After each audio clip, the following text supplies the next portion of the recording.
and thank you for listening to The History of World War II podcast, episode 207, Shanghai becomes Chiang Kai-Shek's Stalingrad. Last time, by the end of August 1937, the Japanese Expeditionary Force had managed to connect most of its holdings on the Shanghai coast to make room for the massive reinforcements already en route. Yet Lo Dien was still its most western possession. That had not changed for weeks. The reason for this was that Chiang Kai-Shek was ordering his generals to throw everything they had at the invaders. And this had worked, but at the cost of thousands of lives.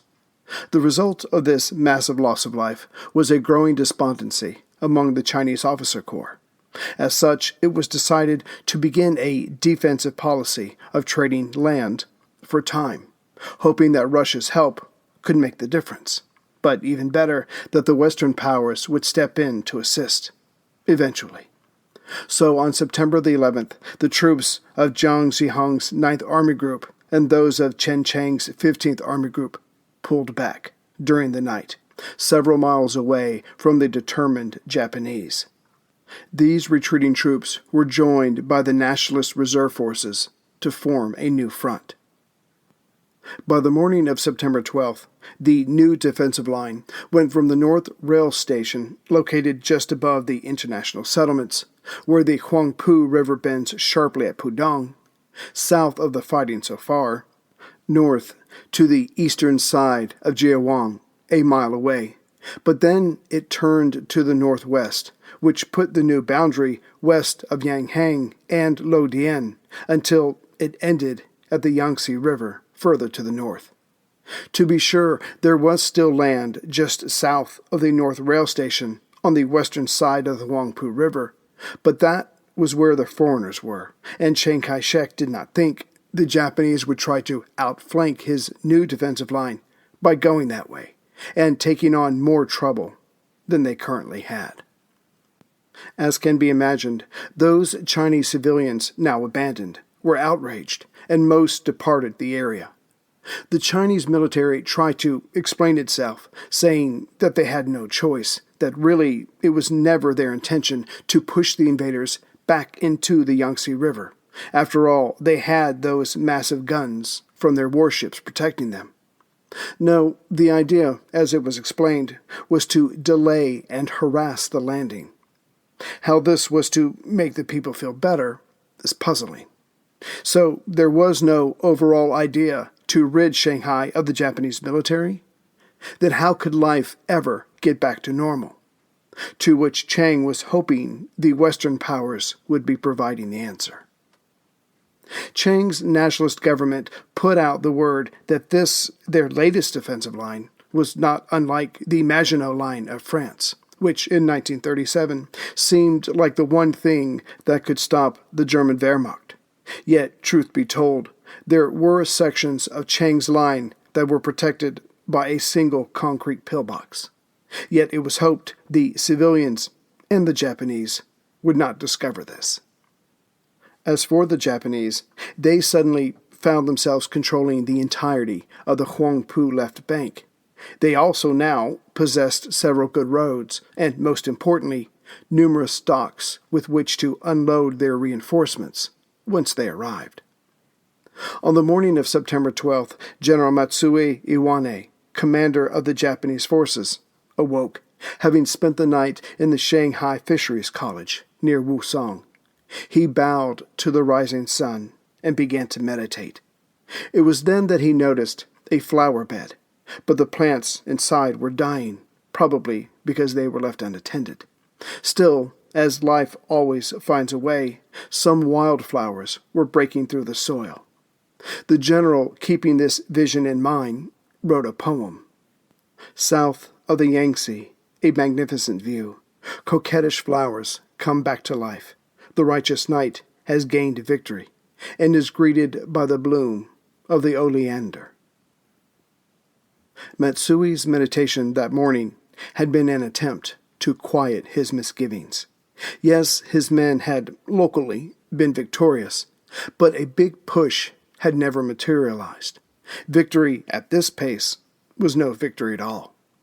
But then it was reported to him that the Amaya detachment had finally taken Yepu in between the coastline and Lodian. What's more, the men of Amaya had secured a 500-yard perimeter on the western side of the town.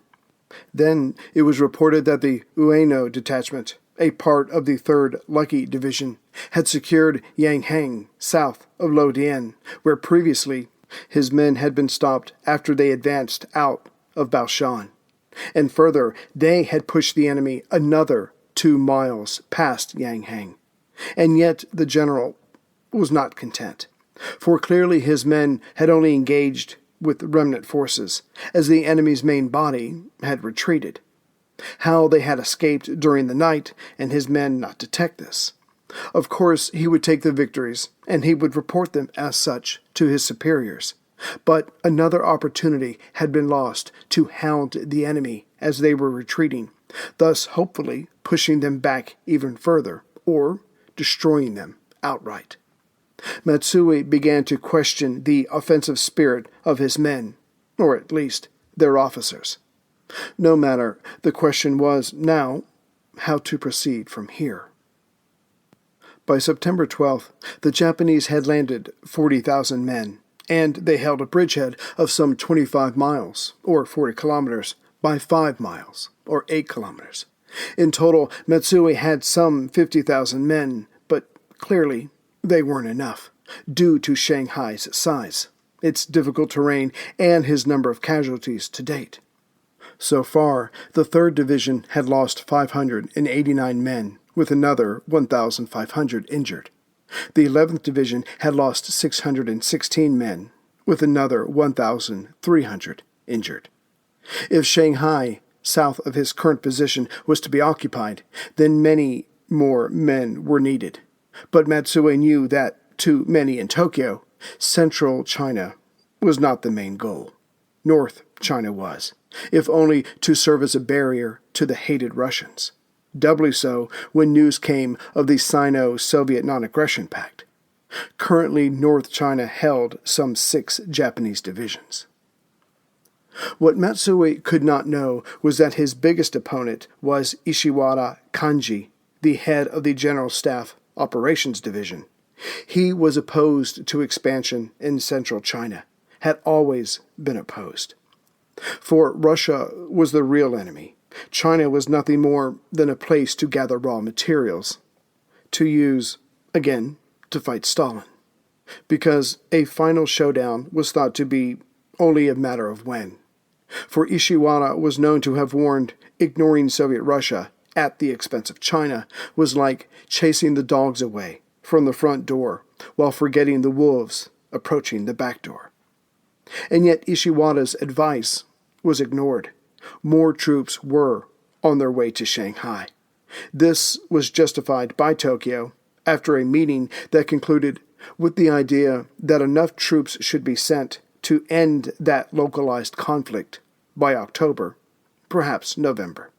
Then the North would retain its preeminence. So, as covered, 3 infantry divisions from home would be sent, along with units from Taiwan. But when Ishiwara heard of this, he resigned out of frustration. He would be sent to the northeast of China, where his story and influence on history was far from over. Here's a question for you. What would you do to save humanity? And how far would you go to stop someone who is getting in your way? The ancient rivalry of assassins and Templars cuts to the heart of good versus evil.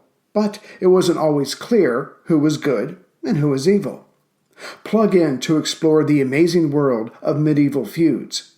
Echoes of History, Assassins vs. Templars is a special collaboration between History Hit and Ubisoft, the masterminds behind the Assassin's Creed games. Hosted by Dan Snow from History Hit and Matt Lewis from Gone Medieval, together they will take a close look at the real history of the secret societies, which inspired the Assassin's Brotherhood and the Templar Order in the Assassin's Creed games. Plus, they will bring on other premier historians as they discuss unearthing the myths of the Grail and who really was the inspiration for the main characters in the game. Echoes of History, Assassins vs. Templars podcast is available right now wherever you get your podcasts. Listen and subscribe to Echoes of History today to discover the hidden truths that have shaped our world and inspired the video game series. That's Echoes of History wherever you get your podcasts. Listen today and subscribe for more. But back in Tokyo, it was as if, while one side of the collective brain wanted to send extra troops to Shanghai to finish off the rebellion, the other side knew that this was only the beginning, that total war had come with China. To be fair, the cabinet and military of Japan were in uncharted waters. Heretofore, their actions had been that of punishing strikes or of conquests, and limited ones at that. But what could not be ignored was that the fighting at Shanghai had shown that the enemy was willing to fight to the death. Their own troops would fight under any conditions and gladly die for their emperor and country. But that did not detract from knowing that hundreds of thousands, probably millions of Chinese men were willing to do the same. Once the Chinese retreated, they wasted no time in digging trenches. Only trenches would save them from the enemy artillery. But only after digging a few feet, water started to surface. They were, after all, only miles from the coast. No matter, they kept digging. Soon nearby farmers came and helped the soldiers. Then they took apart pieces of their homes to help fortify the defensive positions.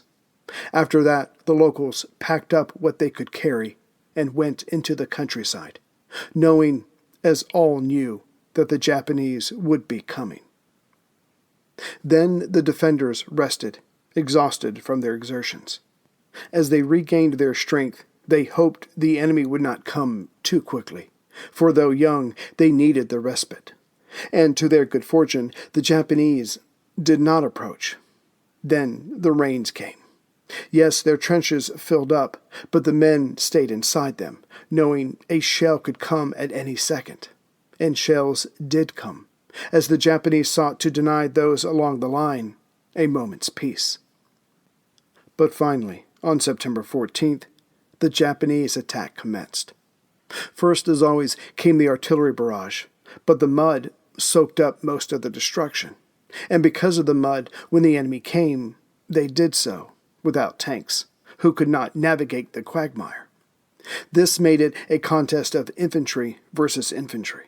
Yet the defenders had their trenches, which saved many lives, and it allowed them to punish the enemy as they approached. The Japanese, as they had for the entirety of the Battle of Shanghai, lost many men. This fighting took place just outside or west of Lodian and to its south.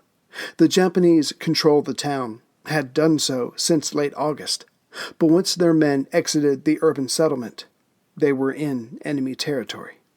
General Matsui had been right to be frustrated with his men. For since the Chinese had retreated, there had been no serious reconnaissance to establish where exactly the enemy was and in what strength.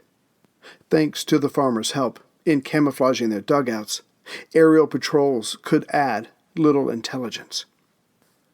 As the Chinese defensive line was west of Lodian, it ran back east, under or just south of the town, which meant that when the Japanese tried to use the road from Yepu due east of Lodian, they were challenged by the Chinese, who were hiding in the fields just off the road. So as the Japanese advanced, they were shot at from somewhere out there beyond the road. As the road west of Lodian was poor, Japanese tanks had a hard time, even when the mud dried up. Yet the road from Yepu to Lodian was much better. So when the weather cleared, another attempt was made, but this one was led by 25 tanks.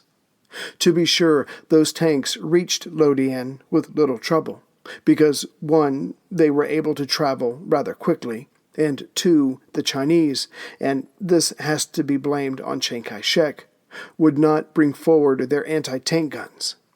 Chiang was ever mindful of using and perhaps losing these precious weapons, so rarely allowed their use at this time. But though the tanks made the trip, the infantry of the Amaya detachment with them did not.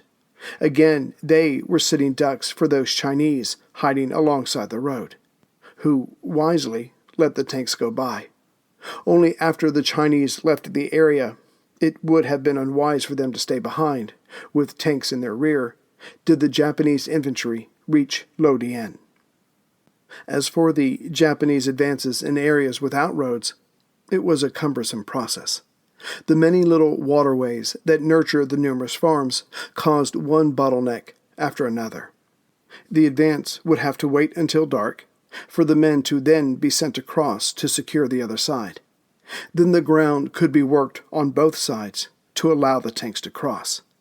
These crossings were always watched by Chinese units, who could have taken out many of the tanks as they slowly crossed, had they been allowed to use the anti-tank guns.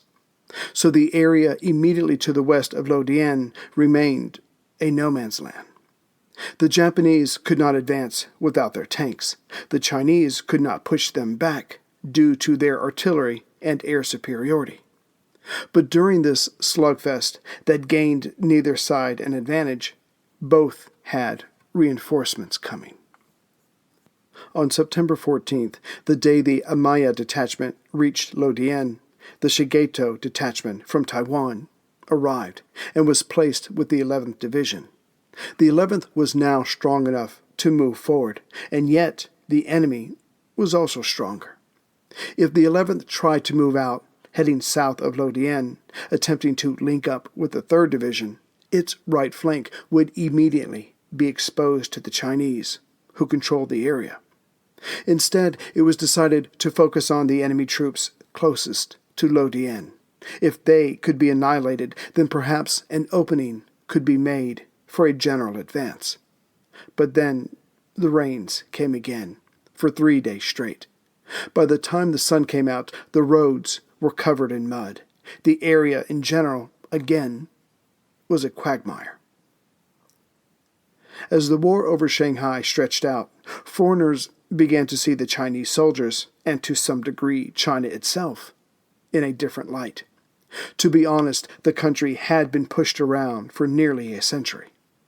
Letters written by foreigners that were sent home spoke of these mostly scrawny young men who nevertheless made the Japanese pay dearly for the little ground they were gaining. Much of this can probably be attributed to their hard lives. But the world noticed them and admired them. One of the more important letters that reported on the fighting was written by U.S. Naval Attaché Evans Carlson, who was asked by President Roosevelt to regularly report on the situation. Roosevelt might have been pro-Chinese, but getting involved in the war at any level would have been politically perilous. Carlson wrote, "My admiration for the Chinese soldier has risen 50%. With the use of a good spade, a few machine guns, and a lot of courage and determination, he has made his adversary pay dearly for the few miles he has advanced in the last 3 months. He sticks to his position through innumerable air bombings and artillery bombardments, and when the Japanese infantry attempt to rush his position, he is on the business end of a machine gun to stem the attack. The Chinese soldier has the utmost contempt for the Japanese infantrymen. He claims that the latter will not come close in and fight man to man." On September 18th, the mostly cowed Chinese Air Force executed a raid on the invaders. The day was to be marked, no matter the consequences, as 6 years ago the Japanese had invaded Manchuria. The pain caused since then would be avenged, at least in some small way. The Chinese pilots flying Curtiss Hawk 3s, a United States 1930s naval biplane, took off at 7:40 p.m. as the skies were dominated by the enemy during the day. The plan was for 4 waves of 6 planes each to bomb the Hongkou district near the Huangpu River, currently held by the Japanese. The planes went on, dove, dropped their bombs, and pulled up. But then the Japanese turned on all their searchlights, temporarily blinding the men. Still, most of them made it home safe.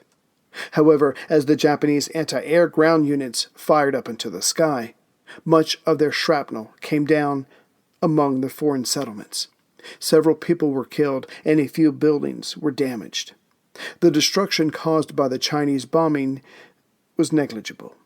Still, it had been the Nationalists' most daring and largest raid to date.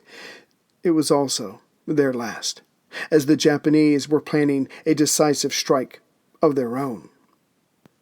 As covered previously, the invaders were able to cross the Huangpu River on the northeast corner of the foreign settlements and convert the Japanese golf club into the Gongda airfield for the 2nd Combined Air Group of the Imperial Navy. It was made operational on September 10th, but then the rains came. More Japanese aircraft were damaged trying to take off than by the enemy. It remained thus for 9 days, which the Chinese could have used to good effect to keep the airstrip unusable. But again, as the Chinese planes could only take off at dusk or in the night, they couldn't focus their attacks sufficiently enough. The Japanese had their crews working around the clock to ready the airfield, and as it was almost complete, plans were made to finish off the Chinese Air Force. And as things worked out, the Japanese raid on the enemy airfield near Nanjing would take place just hours after the Chinese air raid in retribution for Manchuria. As the enemy air force was considered unsophisticated, the Japanese attack plan was rather direct. Carrier-based bombers and their sea reconnaissance aircraft would fly directly at the capital city at 10,000 feet, leaving the formation easy to see from the ground. The bombers were simply to fly in and drop their loads. Accuracy was only a secondary issue. What mattered most was the Chinese response. For 3,000 feet above the bombers, in hiding, were the Japanese fighters, ready to pounce on anything that rose from the ground. Their goal was the complete destruction of the Nationalist air arm. By 9:50 that morning of September 19th, the 45 Japanese bombers approached the Jurong airfield near Nanjing. Sure enough, 12 Curtiss Hawk 3s and 6 Boeing 281s lifted off and charged at the bombers. But just before they could engage, many Japanese Type 96 fighters dropped from the clouds above and raced at the rising Chinese aircraft. On their first pass, the Japanese pilots were able to score several hits. Then the obligatory dogfight ensued. Several more Chinese pilots were then removed from the skies. As the enemy bombers continued their flight towards the Chinese airfield, their fighters made for the city proper. But waiting for them were another 20 defending fighters. However, most of these were taken out by the more maneuverable attacking Japanese fighters. As for the bombers, they left considerable destruction at the Nationalist airfield in their wake. Now that the skies were truly theirs, the Japanese would return that very afternoon to punish the people and government of Nanjing. The attackers came back the next day as well. By September 21st, there was no reason to send any Chinese planes into the skies. They would only have been shot down within minutes. Instead, the remaining pilots and their planes would be sent up the Yangtze River, further inland, to hopefully fight another day. As for what was next for the defense of Shanghai, Chiang Kai-Shek had decided it was time to shake up his command. This decision he noted privately in his diary on September 15th, but gave voice to his thoughts on September 21st, when his remaining pilots were being transferred inland to save their lives. China's leader sent out 2 cables on that day. The first stated that he was taking direct command of the 3rd War Zone, thereby relieving Feng Jiwan. Feng would be sent north to the 6th War Zone. This suited Fang's subordinate officers just fine, who had mostly ignored their commander and sought direction directly from Chiang. The leader's second cable sent more ripples throughout the nationalist brass. Zhang Zhihong was being relieved of command of the 9th Army Group. In his stead would be Zhu Xiaoliang, a man that Chiang liked personally and who was a staunch anti-communist. But these major shakeups, which never come at a good time, was certainly a distraction now. The two generals left, but took their command staffs with them. Hence there was a 2-week gap in which the new arrivals had to come aboard, choose a new staff, and then for all of them to be brought up to speed. That time could have been used to continue to check, or at least harass, the enemy. Alas, this time turned out to be a reprieve for the Japanese, as they still grew nervous as each day's sun set. It was then the Chinese would continue to move around and punish any stragglers or Japanese border patrols. Besides bringing in new blood, Chiang also believed he was solving another problem, that of ego contests that soured communication and cooperation between the 3rd War Zone's head and Chen Cheng of the 15th Army Group, which is why Chiang also brought in Gu Zhutong as deputy commander of the 3rd War Zone. His task was to make sure the various leaders got along and worked together. But just as the structure was getting into place, Chiang Kai-Shek ruined all his efforts by splitting the front into 3 zones, the left, central, and right wings. On paper, this was done to more effectively handle the reinforcements coming in. In practice, it only added another layer in between the Army Group commanders and the front. And this at a time when the already punch-drunk defenders needed to be able to respond swiftly and work together effectively.